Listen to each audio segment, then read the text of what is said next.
Alright, what's up guys? My name is Zach, and today I am driving a 2005 Buick Park Avenue Ultra. Up front is a 3.8 liter supercharged V6, and down below is a 4-speed automatic transmission. Now I am super excited to be making this video here today of this Buick Park Avenue Ultra for several reasons. First of all, this is a very clean example of a Buick Park Avenue Ultra. This is also a departure. This is the final year of the Buick Park Avenue, and I think it was a really fantastic car, so we'll be doing a little bit of a retrospect. And third of all, I'm putting this video out on April 15th. April 15th here in America is tax day, meaning that you owe the government whatever you're supposed to pay on April 15th. It's a big cause for anxiety. It's a big cause for stress among people. So we're going to be taking it into a lower gear here today. I'm not going to be screaming at the camera about weird features. We're going to enjoy and bask in the glory of this Buick Park Avenue Ultra. But if you would like to submit your own vehicle and have it reviewed here on the channel, you can head on over to my website, zackpradel.com/submit.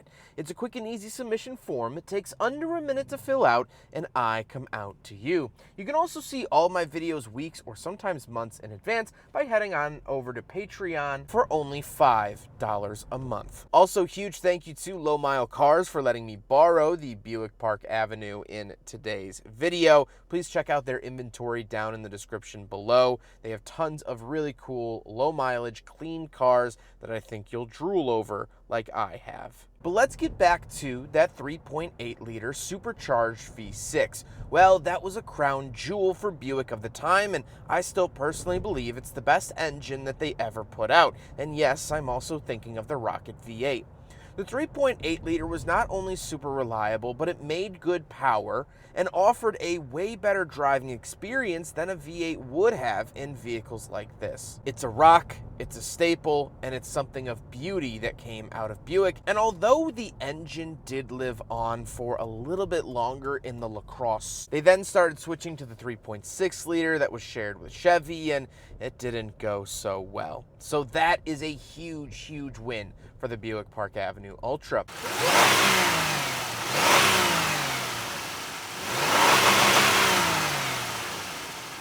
Like I said, paired to it is a 4-speed automatic transmission, as all Buicks of this era were automatic. There's nothing new there.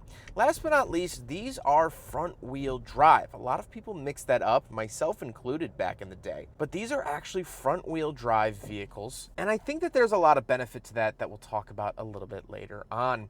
How does it feel to drive the Buick Park Avenue Ultra?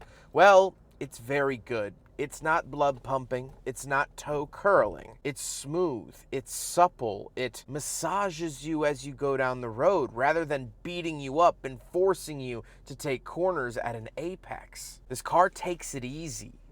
And sometimes in a crazy, crazy world, that's what you want it to do. This doesn't bark, bite, or snarl. It just kind of licks your face, even though sometimes it might have dog breath. With that stuff out of the way, let's talk about the interior. Well, in front of me, I have 4 gauges. Off to the left is my coolant temperature. In the center, we have the tachometer and speedometer. And off to the right, we have our fuel. On the steering wheel, on the left, we have our seat, AM, FM, and scan.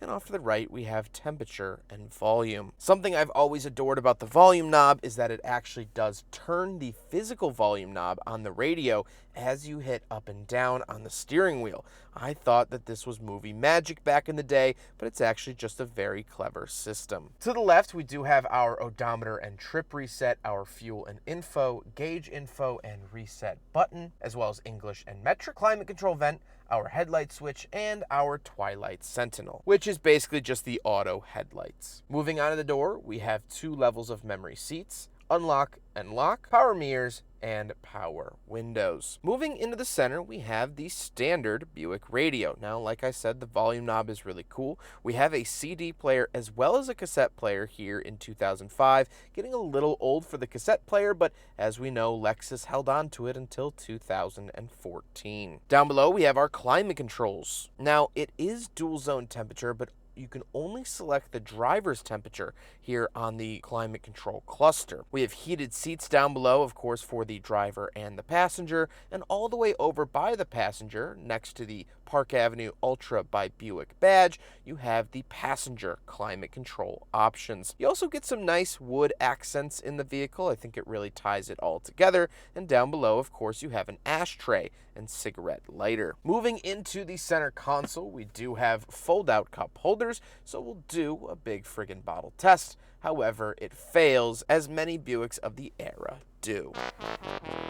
But that is within the center console that can be folded up for the front bench seat. So one of the big helps of having it be front wheel drive is that it actually offers up a lot more cabin space because there is no big huge drive shaft going down the middle. Now you do have a little hump, but not nearly the size it would have been if this was a rear wheel drive vehicle. The seats are very comfortable. I absolutely love the Buick logos embroidered on the headrest. Super smart, super great, and I think they've held up really, really well.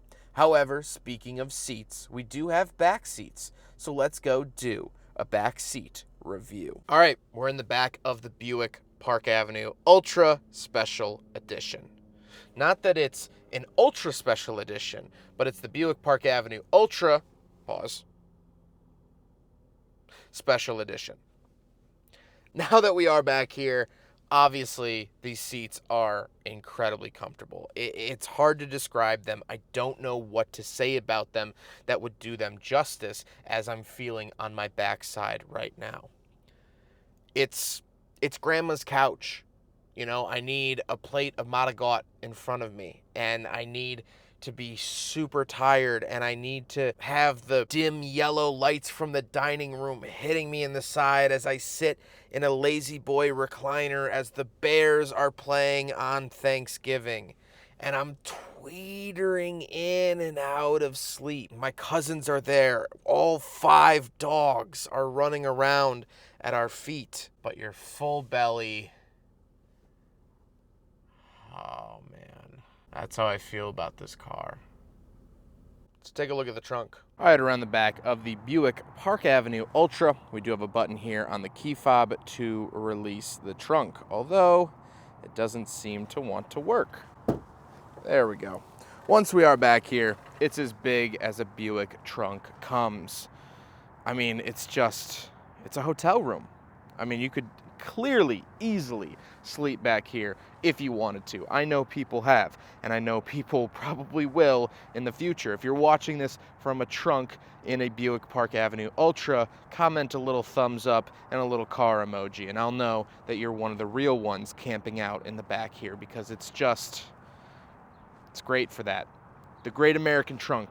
There's a Great American Road Trip, Great American Dream, and the Great American Trunk, and you're looking at kind of all 3 of that compiled together. Pretty neat. Now we got to talk about the looks, and I would have to say that this is probably one of the biggest downsides for me personally. I just don't love the look of it. Now, the special edition did get this 2-tone paint job, and that was one of the big things that drew me towards doing this review, is that 2-tone paint. Special wheels, badges, things like that, but beyond it, nothing too crazy. I think it's fine. I think it looks dated even for 2005, but this was the end of this car's run, so we didn't see it in 2006. With all of that being said, let's get on to my final thoughts. What do I think driving the 2005 Buick Park Avenue Ultra Special Edition? Well, I like this car a lot, and that's why I'll keep coming back to this car. As long as there are clean Buick Park Avenues out there, I will drive them, I will review them, and I will love them. I love it for several reasons. As I mentioned at the top of the video, and as you've heard in the cadence in my voice throughout, this is so relaxing. It's chill. It's nonchalant. It doesn't make a fuss in any direction, and I love that. It just whooshes you away. It's supple, it's kind, it's friendly. I also think that this car was really well built. Everything in here, even up at 92,000 miles, seems to have held together pretty well. There's a little bit of interior cracking here and there, but that's to be expected on something that's 20 years old. That engine under the hood is magnificent. It's a generational talent that we just might not see again, mainly because the game has changed. This engine would never pass modern emission standards or emission standards in the future. It's the same debate with Michael Jordan or Ayrton Senna. Put them into the modern game, and they might not do so well. They were dominant in their era, and that's true here with the Park Avenue. This was dominant.